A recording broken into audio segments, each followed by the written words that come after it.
히브리서도 이제 마지막 장을 남겨놓았습니다. 그렇죠? 오늘 말씀 제목은 우리가 드릴 삶의 제사, 우리가 드릴 삶의 제사라는 제목으로 여러분과 말씀을 나누려고 합니다.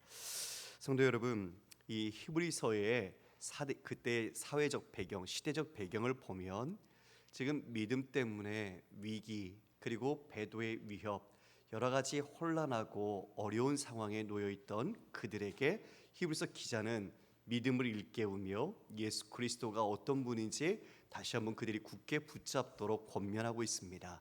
11장 그 믿음의 장에서는 수많은 믿음의 선진들을 통해서 우리 또한 그 신앙의 경주를 달려가야 한다라고 이야기를 해 주었죠. 그러면서 그 과정에 우리가 징계, 즉 친아들로서 하나님께서 우리에게 유익함을 주고 하나님의 거룩함에 참여하도록 징계를 허락하신다라고 했습니다. 또한 더 나아가서 우리에게 화평함과 거룩함을 따라야 하며 망령된 행동을 하지 말고 살아계신 하나님의 도성에 이른 자처럼 우리는 경건함과 두려움으로 하나님을 기쁨으로 섬기라고 권면했습니다. 이제 마지막 13장을 앞두고 추가적인 추신과 같이 권면을 합니다.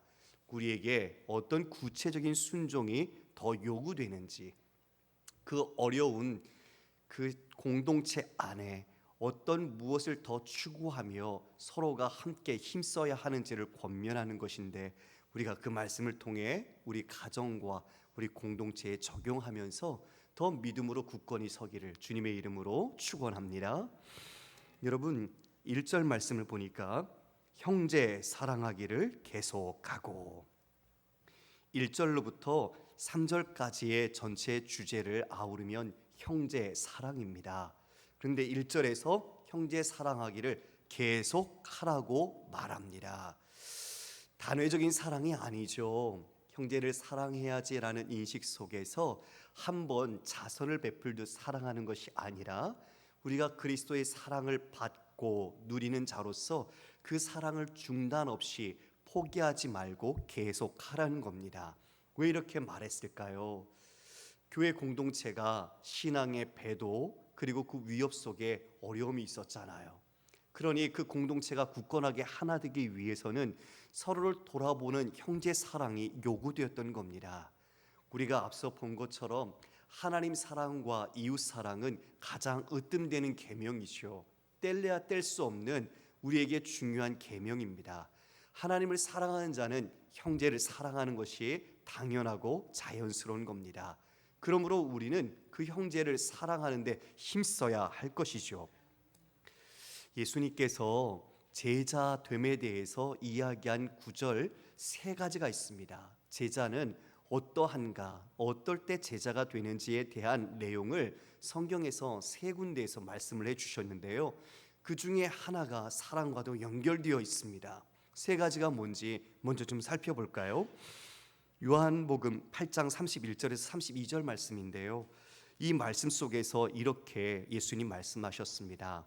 그러므로 예수께서 자기를 믿은 유대인들에게 이르시되 너희가 내 말에 거하면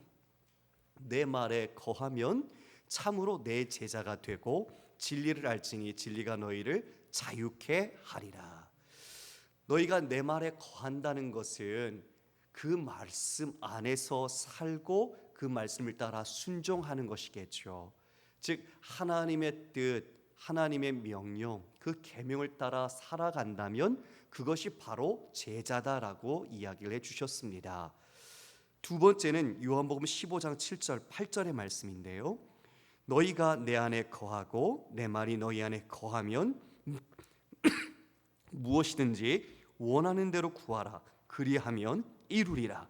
너희가 열매를 많이 맺으면 내 아버지께서 영광을 받으실 것이요 너희는 내 제자가 되리라. 즉 아버지 안에 거하고 그 말에 거하여 그 말씀 따라 열매를 많이 맺으면 바로 내 제자가 될 것이라 말한 것이죠. 순종, 하나님 안에 말씀 안에 거하는 것, 이것이 제자에게 필요한 것임을 분명히 말씀해 줍니다. 그러면 사랑과 관련돼서는 어떤 구절일까요? 요한복음 13장 35절 말씀 우리 함께 읽어볼까요? 시작. 너희가 서로 사랑하면 이로써 모든 사람이 너희가 내 제자인 줄 알리라. 주께서 새 계명을 주시면서 주님께서 우리를 사랑하신 것처럼 서로 사랑하라. 그리고 너희가 이렇게 서로 사랑하면 모든 사람이 내 제자인 줄 알 것이다.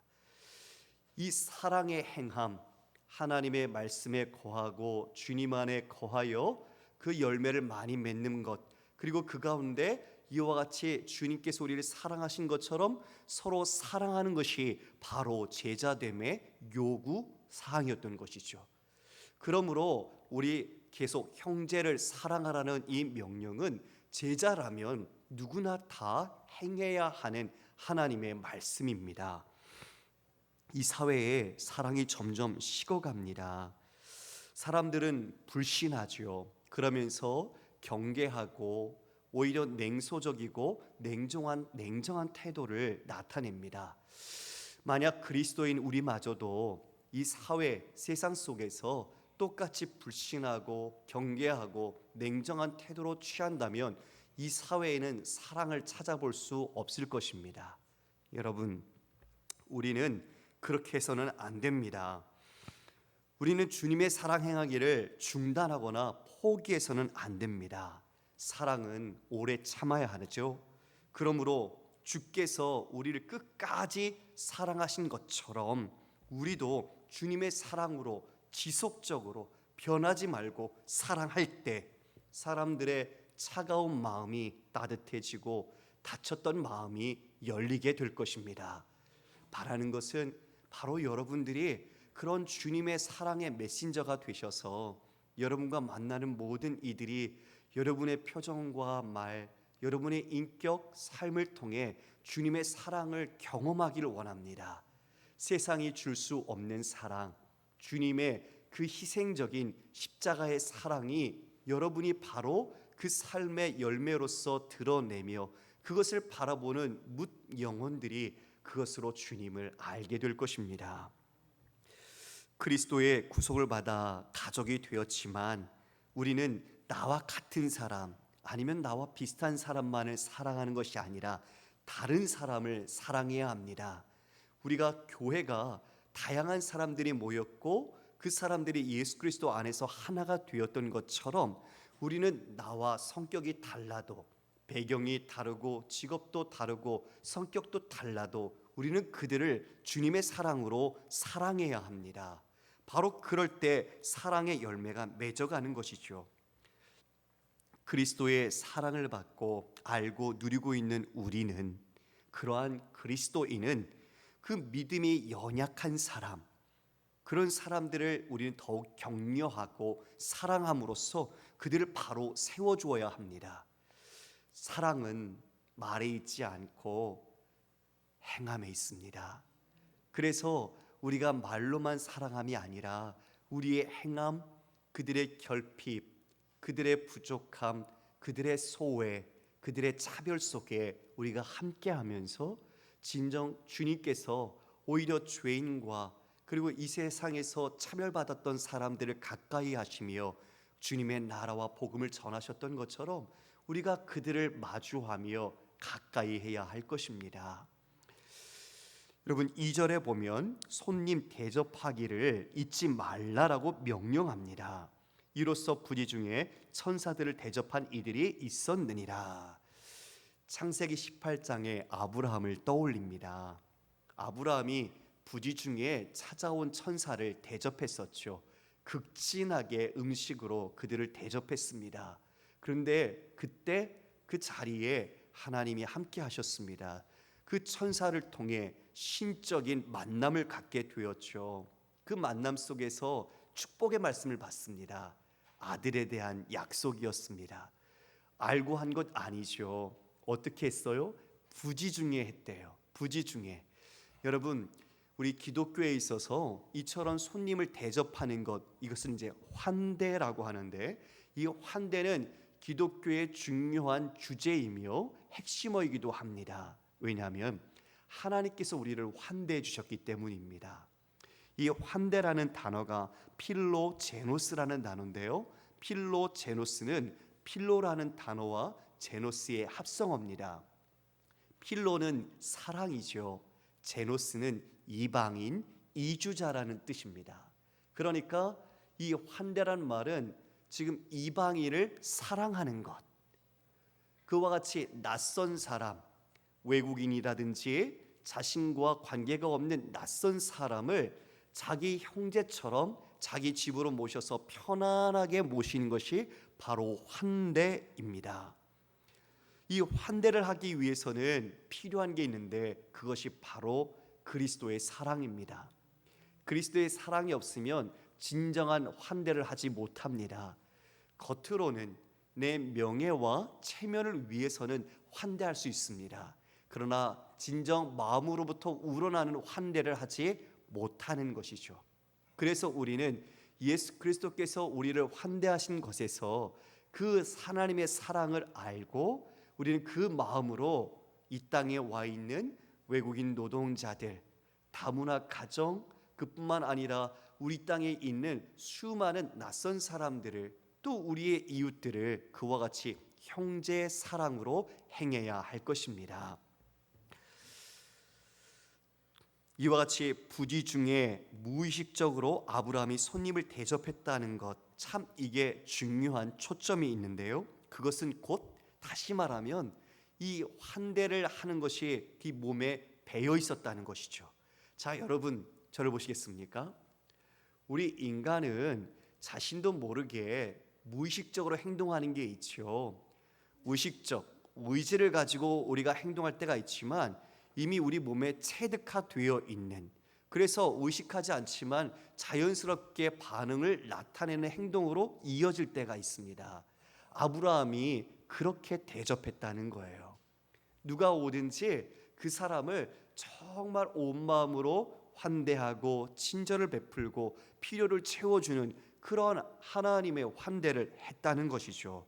바로 그리스도인이 삶의 경향성으로 가지고 있어야 하는 모습이 바로 이 환대요, 몸에 배어 있는 모습이어야 한다는 걸 말하고 있습니다. 할렐루야.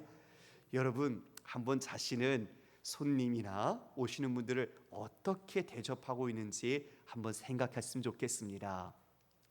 이해를 따져서 계산기를 두드려서 내가 이분에게는 더 잘하면 내게 돌아오는 대가가 클 거야. 이 사람에게는 내가 이렇게 해도 별 소용이 없어. 그러니까 어느 정도 선에서만 하지. 이게 아니라는 거죠. 우리가 계산처럼 주판을 튀겨서 이해의 득실을 따져서 누군가에게 환대를 하는 것이 아니라 주께서 우리를 그냥 아무 조건 없이 받아주시고 은혜 베풀어 주신 것처럼 우리도 그렇게 환대와 친절을 베풀어야 한다는 겁니다. 그것이 주님이 기뻐하시는 형제의 사랑입니다. 마태복음 25장 37절 이하에 이러한 말씀을 하고 있습니다. 이에 의인들이 대답하여 이르되 주여 우리가 어느 때에 주께서 줄이신 것을 보고 음식을 대접하였으며 목마르신 것을 보고 마시게 하였나이까? 어느 때에 나그네 되신 것을 보고 영접하였으며 헐벗으신 것을 보고 옷 입혔나이까? 어느 때에 병드신 것이나 옥에 갇히신 것을 보고 가서 배웠나이까 하리니 임금이 대답하여 이르되 내가 진실로 너에게 이르노니 너희가 여기 내 형제 중에 지극히 작은 자 하나에게 한 것이 곧 내게 한 것이라 하시고, 의인들 즉 하나님과의 바른 관계의 삶을 살고 있는 사람들이 지금 자신들이 언제 이러한 선행을 했냐고 오히려 반문하고 있습니다. 그런데 그 임금은 말하죠. 지극히 작은 자, 소자 한 사람에게 한 것이 곧 내게 한 것이다. 그 아무도 신경 쓰지 않고 관심을 갖지 않고 사랑 베풀려고 하지 않았던 그 사회에 소외된 그 소자 같은 한 사람, 그 사람을 이와 같이 환대하고 사랑을 베푼 것이 곧 내게 한 것이라고 주님은 인정하시고 계십니다. 성도 여러분, 그러니 우리가 그냥 지나칠 수 있는 사람이 있을까요? 여러분의 마음속에 또 여러분의 눈안에 그러한 사람들이 들어오거든 여러분의 마음을 다해서 또 가능한 여러분의 환경 속에서 사랑과 선행을 하기를 간절히 소망합니다.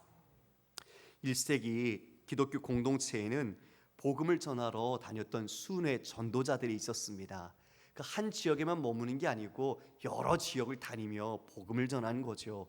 그런데 그 당시가 지금처럼 여행자들을 위한 편의나 시설들이 좋았겠습니까? 그 당시에는 다 성도들의 가정에서 숙식을 해결해 주었습니다. 오늘은 딴 지역 가면 거기에 있는 박 집사님 댁 가서 밥을 얻어 먹고 잠을 자고, 또 그곳을 떠나서 다른 동네로 가면 이 집사님 댁에 가서 또 거기서 머물고 그랬던 거죠. 그러면서 성도의 교제가 이루어지고 또 서로 사랑이 이루어지고 또 복음이 서로 흥왕해지는 그러한 순회 전도자들이 있었던 거죠. 그런 것처럼 그들 한 사람 한 사람, 비록 그가 아니더라도 이 땅에서 우리가 바라보지 않고 관심 갖지 않고 있는 그 소자 같은 사람들을 우리 보고 사랑하라. 성도는, 그리스도인은 그러한 소자를 사랑하는 것이 마땅하다 말씀합니다. 특히 믿음의 어려움을 당하고 있는 형제들을 생각해야 하는데요. 그래서 성경 기자는 3절에 이렇게 말합니다. 우리 3절을 함께 읽겠습니다. 너희도 함께 갇힌 것 같이 갇힌 자를 생각하고 너희도 몸을 가졌은즉 학대받는 자를 생각하라. 너희도 함께 갇힌 것 같이 갇힌 자를 생각하라. 너희도 몸을 가졌으니 학대받는 자를 생각하라고 말합니다. 여러분, 믿음 때문에 체포되어서 투옥되고 고문을 당하고 학대받는 형제들이 있었습니다. 로마법에서는 실정법에 따라서 범죄자죠. 그러나 하나님의 편에서는 의인입니다. 믿음을 지키기 위하여 고난을 받은 사람, 진정한 그리스도인이고 하나님께서 사랑하는 자입니다. 그들을 향해 마음의 거리낌이 아니라 그와 같이 너도 갇힌 자 된 것처럼 여기며 그 갇힌 자들을 위해 사랑하고 선행을 행하고 돌봄을 행하라고 말합니다. 성도 여러분, 주께서 그리하셨습니다. 주님께서 우리같이 자신의 모든 것을 비우시고 사람의 몸을 입고 이 땅에 오셔서 우리를 공감하시고 우리를 위해 자신을 내어주시기까지 사랑하셨습니다. 어찌 그 사랑을 행하셨을까? 우리의 상식과 이성으로는 이해할래야 이해가 되지 않습니다. 그러나 주께서 그 사랑을 우리에게 행하셨고 그 사랑 가운데 우리를 불러 하나님의 사랑받는 자녀로 세워주셨습니다. 너희가 갇힌 자같이 그 갇혀있는 사람들을 생각하라. 우리가 참 삶이 평안하고요, 삶이 뜻대로 잘 형통하게 되면 우리가 자꾸 자신을 생각합니다. 그리고 어려운 사람들을 돌아보지 않게 될 때가 많습니다. 오히려 진짜 어려운 사람들을 돌아볼 때는 내가 곤궁하고 내가 힘들 때입니다. 그때야 평상시에는 생각하지 못했던 사람들의 아픔과 상처, 그 고통을 이해하기 시작하죠. 그래서 우리는 그렇게 나도 힘든 것 가운데 고난을 겪었듯이 그와 같이 어려움을 당하고 있는 지체를 힘껏 도와야 합니다. 아직 내가 그러한 어려움을 겪지 못했을지라도 주께서 나를 위해 그 모든 것을 내려놓으시고 사랑하신 것처럼 우리는 그 사랑 안에서 나도 내 자신을 비우고 낮추어 형제를 위해 내어주는 사랑을 해야 하는 것입니다. 이것이 진정한 사랑의 부요함입니다. 여러분, 사랑은 참 신기합니다. 사랑은 받으면 더 좋을 것 같지요. 그런데 신기하게 사랑은 주는 사람이 더 행복합니다. 사랑을 할 때, 그 사랑을 통해 받는 사람이 기뻐할 때 그 사랑을 주는 사람의 기쁨은 받는 사람의 기쁨보다 훨씬 더 큽니다. 이게 사랑의 역설의 신비입니다. 그래서 여러분, 사랑하십시오. 사랑받기보다는 사랑하십시오. 형제를 사랑할 때 여러분은 그 사랑의 은혜가 더욱 풍성함으로 은혜를 누리게 될 것입니다. 고린도전서 12장 26절 말씀입니다. 만일 한 지체가 고통을 받으면 모든 지체가 함께 고통을 받고 한 지체가 영광을 얻으면 모든 지체가 함께 즐거워하느니라.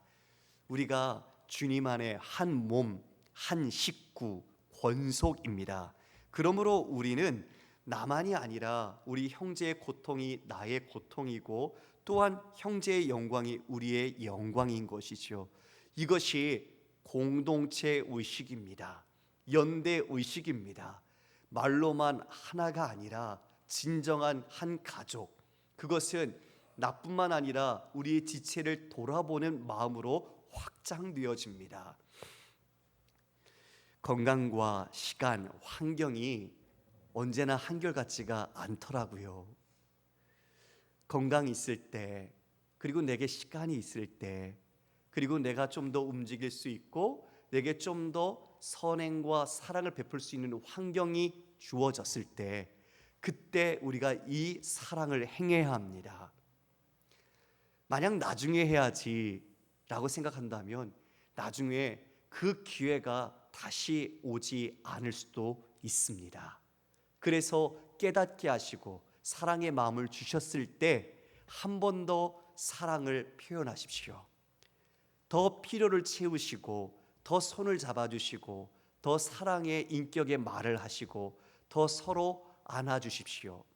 여러분, 세월이 유수와 같다는 말이 정말 우리는 이 실감 현실 속에 느끼게 됩니다. 어느덧 검은 머리였으나 세월이 지나니 흰머리가 나게 되고요. 어느덧 눈가에 없던 주름이 생기게 되고요. 어느덧 뻣뻣했던 우리의 허리가 굽게 되는 것을 보게 됩니다. 우리의 세월은 그렇게 흘러갈 것입니다. 좀 더 기운이 있을 때, 좀 더 하나님의 은혜 가운데 건강하고 환경이 될 때, 우리가 행할 때 그 행함으로 인해서 사랑받는 분들이 우리가 사랑을 베풀지 못하는 건강을 잃거나 우리의 환경이 어렵거나 우리가 다시 무언가 격려가 필요할 때 다시 우리를 향한 사랑으로 돌아오지 않겠습니까? 바로 형제애, 사랑을 나눌 때 그와 같은 우리 안에 하나됨이 주님의 은혜로 이루어질 것입니다. 제가 아버님께는 사랑한다는 말을 못했습니다. 아버님이 55세에 소천하셨는데 그때 제 나이가 24살이었거든요. 철이 없었죠. 뭐 자기만 알죠. 지금도 철도 없는데요. 제가 그때는 얼마나 더 철이 없었겠어요. 그러니 아버지에게 사랑한다는 말 한마디 하지 못하고 아버님이 떠나가셨습니다. 사랑하는 동생에게는 제가 딱 한 번 사랑한다고 말을 했어요. 아플 때였습니다. 좋을 때는 아니었어요. 서로가 좋을 때는 그런 말을 못했는데 동생이 아프고 투병할 때 기도하면서 제가 그 말을 고백한 적이 있었습니다. 만약 제가 그때 고백을 하지 못했다면 평생 후회했을 겁니다. 우리가 그런 후회를 남기지 않았으면 좋겠습니다. 우리가 지금 설명절을 맞아서 우리 친지들이 찾아오고 또 우리가 함께 방문하기도 하는데요. 그분들을 우리가 주님의 사랑으로 한번 손 맞잡고 사랑한다는 고백, 그리고 그를 위한 격려의 말, 그를 위해서 힘낼 수 있는 그런 인격의 말을 전한다면 얼마나 우리가 기쁘겠습니까? 오히려 행한 사람이 기쁨을 누립니다. 우리 모두가 그렇게 순종하는 성도가 되기를 간절히 소망합니다. 이어서 히브리서 성경 기자가 4절과 5절에서는요, 형제 사랑이 아니라 왜곡된 사랑을 이야기합니다. 주 안에 또 우리 타자를 향한 사랑이 아닌 그것이 몸과 물질에 대한 사랑으로 왜곡됐을 때 어떠한 현상이 일어나는지를 이야기해 줍니다. 4절 말씀입니다. 모든 사람은 결혼을 귀히 여기고 침소를 더럽히지 않게 하라. 음행하는 자들과 간음하는 자들을 하나님이 심판하시리라. 성적인 방종, 성적 타락이죠. 특히 부부와 관련돼서 그 침실을 정결하게 하라고 이야기하는데요. 왜냐하면 그 당시에 영지주의자들의 영향이 있었기 때문입니다. 영지주의자들은 이 육체는 저급한 것, 그래서 육체는 구원과 아무런 상관이 없는 것으로 취급했지요. 그러다 보니 두 가지의 결과가 초래되었습니다. 금욕주의, 육체에 대한 금욕주의와 육체를 함부로 하는 쾌락주의가 나타났죠. 그러면서 지금 이 결혼에 대해서 말을 하는 겁니다. 금욕을 하면 결혼을 하지 않게, 즉 하나님이 문화적 명령으로 생육하고 번성하라 하셨는데 결혼을 하지 않게 하는 것이나, 또한 결혼했으나 금욕을 추구하게 하는 것, 이와 같이 또 그 몸 때문에 성적인 방종에 빠져서 몸을 함부로 굴리는 부정함을 행하도록 하는 모습들이 나타났었죠. 이거에 대하여 정결한 삶, 그리고 성결함이 무엇인지를 말씀해 주는 것입니다. 성도 여러분, 부부는 두 사람이 결혼해서 한 몸이 됩니다. 그런데 이것이 물리적인 한 몸이 아니라 두 인격체가 하나의 인격체로서 서로 결합하는 것이죠. 그래서 하나님께서 주신 가정을 새롭게 거룩이라는 목표와 연합 속에서 나아가게 됩니다. 그런데 이 두 사람이 가지고 있는 그 성결함 속에서 하나님이 주신 성적인 그 관계가 이와 같이 음행과 간음으로 행해진다면 그 모든 것은 파탄나고 맙니다. 그것은 이 가정을 주신 하나님의 뜻을 저버리는 것이요, 두 사람이 한 몸으로 짝지어 주신 하나님의 계명을 그와 같이 망가뜨리는 것이죠. 그러므로 부부는 오히려 배우자 안에서 서로의 성적인 관계가 참 그 사랑을 더욱 돈독히 하고 서로가 하나됨을 더욱더 누리게 해주는 유익함으로 자라가야 합니다. 그러니 결국 다른 곳에 우리의 눈을 돌려서 성적인 타락을 행한다면 그것은 하나님이 짝지어 주신 것에 대한 계명을 어기는 것이죠. 그런데 이 세상은 자꾸 음란을 추구합니다. 계속 가정이 깨집니다.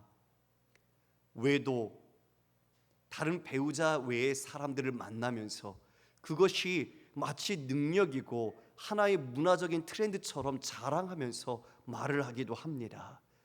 이 세상의 잘못된 문화 속에서 우리는 진정한 부부의 정결함, 그 부부의 하나됨이 무엇인지 성도는 이 세상 가운데 삶으로 증명해내야 합니다. 진정 하나님이 짝지어 주셨다는 것, 사람이 나눌 수 없다는 것이 어떠한 하나님의 뜻인지를 분명히 새겨서 하나님 안에서 우리의 배우자를 더욱 사랑하고 하나님께서 주신 그와 같은 성을 통해 부부가 더욱 든든히 사랑을 세워가야 할 것입니다. 5절에서는 그릇된 사랑으로 물질에 대한, 즉 돈에 대한 왜곡된 사랑을 지적합니다. 우리 5절 함께 읽어볼까요? 시작. 돈을 사랑하지 말고 있는 바를 족한 줄로 알라. 그가 친히 말씀하시기를 내가 결코 너희를 버리지 아니하리라 하셨느니라. 돈을 사랑하지 말고 있는 바를 족한 줄로 알아라. 돈에 대한 탐욕, 그것을 버리라는 거죠. 하나님이 주신 것 안에서 감사하고 그것으로 살아가는 것, 족한 줄을 알고 감사하는 것입니다. 성도 여러분, 세상의 모든 사람들은 다 예배자입니다. 우리는 하나님을 예배하지만 세상의 모든 사람들은 각각 자기가 원하는 것을 예배하는 예배자입니다. 어떤 사람들은 돈을 사랑합니다. 어떤 사람들은 게임을 사랑합니다. 어떤 사람들은 성에 빠져 있습니다. 어떤 사람들은 쾌락을 추구합니다. 이 모든 것이 바로 자신이 섬기는 신입니다. 자신들이 그것을 컨트롤하면서 자신이 즐거워할 수 있다고 생각하지만 자신도 모르게 그것에 사로잡혀서 조종당하고 있고 중독되고 있고 거기서 빠져나오지 못하고 있습니다. 얼마나 많은 마약들이, 신종 마약들이 판치고 있습니까? 얼마나 많은 악행들이 이와 같이 자행되고 있습니까?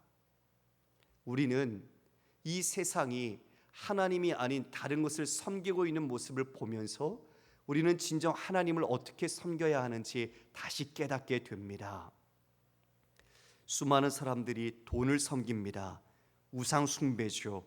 성경은 엄히 이 돈에 대하여 분명히 경고하고 있습니다. 그러나 많은 사람들은 돈이 삶을 책임져 준다고 생각하고 믿습니다. 신앙이죠. 그래서 돈이 없으면 불안해하고 두려워합니다.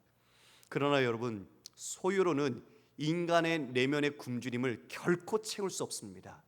인간의 욕망은 밑이 구멍난 항아리 같아서 부어도 만족함을 모르는 것이 인간의 욕망입니다.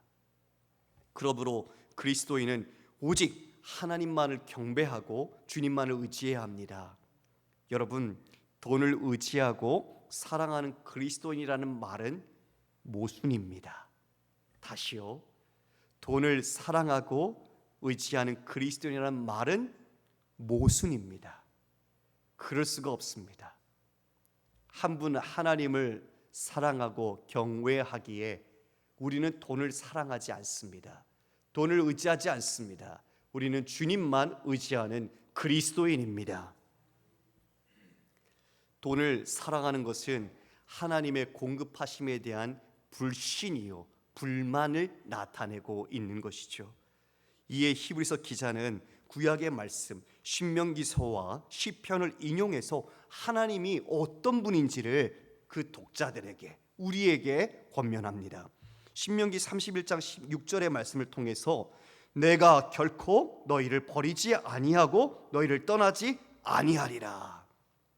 그리고 6절에 시편의 말씀을 인용하여 주는 나를 돕는 이시니 내가 무서워하지 아니하겠노라. 사람이 내게 어찌 하리요. 이와 같이 하나님은 우리를 버리지 않고 떠나지 않는 보호자요, 공급자요, 우리를 돌보시는 하나님이라는 것을 분명하게 말씀해주고 있습니다. 그리고 사람이 내게 어찌하리요. 사람이 나를 그와 같이 죽음과 위협 속에 몰아넣는 것 같으나 나의 유일한 돕는이, 나의 유일한 도움은 오직 하나님 한 분뿐이시기에 그 사람을 두려워하지 않겠다라고 말하고 있습니다. 성도 여러분, 우리가 이 정도 믿음은 갖고 살아야 되지 않겠습니까? 그렇지요? 하나님이 나를 도우시는 분이다. 나의 머리카락까지 다 세신 분이고 이 공중에 나는 참새조차도 하나님의 허락이 없으면 떨어지지 않는데 하나님이 그 모든 것들보다 우리를 사랑하시며 우리의 친히 아버지가 되시는 분이라는 것을 우리가 믿음으로 고백한다면 우리는 이 세상에 두려워할 것이 없는 줄 믿습니다.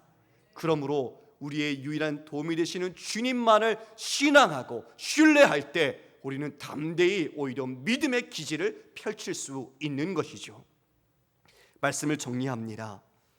7절에 보면 지도자, 즉 너희에게 하나님의 말씀을 가르쳤던 그 인도하던 자들을 생각해 보라. 그리고 그들의 행실의 결말을 주의해 보라라고 말합니다. 여러분, 여기 그들의 행실의 결말은 그들의 죽음입니다. 그들이 믿음을 따라 어떻게 죽었는지 그 종말을 보아라. 믿음을 따라 죽어간 그들을 보고 그 믿음을 본받으라 말합니다. 왜요? 그 말씀을 가르쳤던 그리고 교훈했던 사람은 인간으로서 이 땅에서 언젠간 죽습니다. 그도 믿음을 따라 자신의 종말 죽음을 하나님 앞에 살아냈습니다. 그러나 영원토록 동일하신 분, 변하지 않고 영원토록 남아 계신 분이 누구십니까? 우리 8절 말씀을 함께 읽어볼까요? 시작. 예수 그리스도는 어제나 오늘이나 영원토록 동일하시니라. 아멘. 그 지도자들, 가르쳤던 사람들이 신앙이 말이 아니라 삶에 있었다는 것을 교훈하며 그 마지막 종말을 보고 그 믿음을 따라 행하라. 그들이 그토록 외치고 남겼던 것은 바로 예수 그리스도입니다. 세상은 너무나 빠르게 급변합니다. 하루 자고 나면 그 다음날 기술은 더 발전돼 있고 사람들은 더 좋은 지식과 기술의 발달 속에 살아갑니다. 그래서 아침과 저녁마저도 우리는 다른 세대를 사는 것처럼 시간의 차이를 느끼게 됩니다. 그러나 문화적인 상대성, 시대적인 상대성이 있을지라도 이 급변하는 세상 속에 그리스도는 변하지 않습니다. 그래서 우리는 주님을 의지할 수 있습니다. 주님만이 이 모든 역사와 시간과 공간을 초월하여 변함없으신 진리요 우리의 생명의 구주가 되십니다. 그러므로 언제나 동일하신 분이야말로 우리의 든든한 주님이 되지 않겠습니까? 그러므로 여러분의 믿음에 어떠한 역경과 광풍이 있을지라도, 믿음을 위협하는 어려움이 닥칠지라도 주는 나의 도움이시다. 그리고 나는 형제 사랑을 베풀며 정결함으로써 오직 한 분, 우리 주 예수 그리스도를 사랑함으로써 이 믿음의 길을 굳굳이 걸어가시는 사랑하는 성도님 되시기를 주님의 이름으로 축원합니다.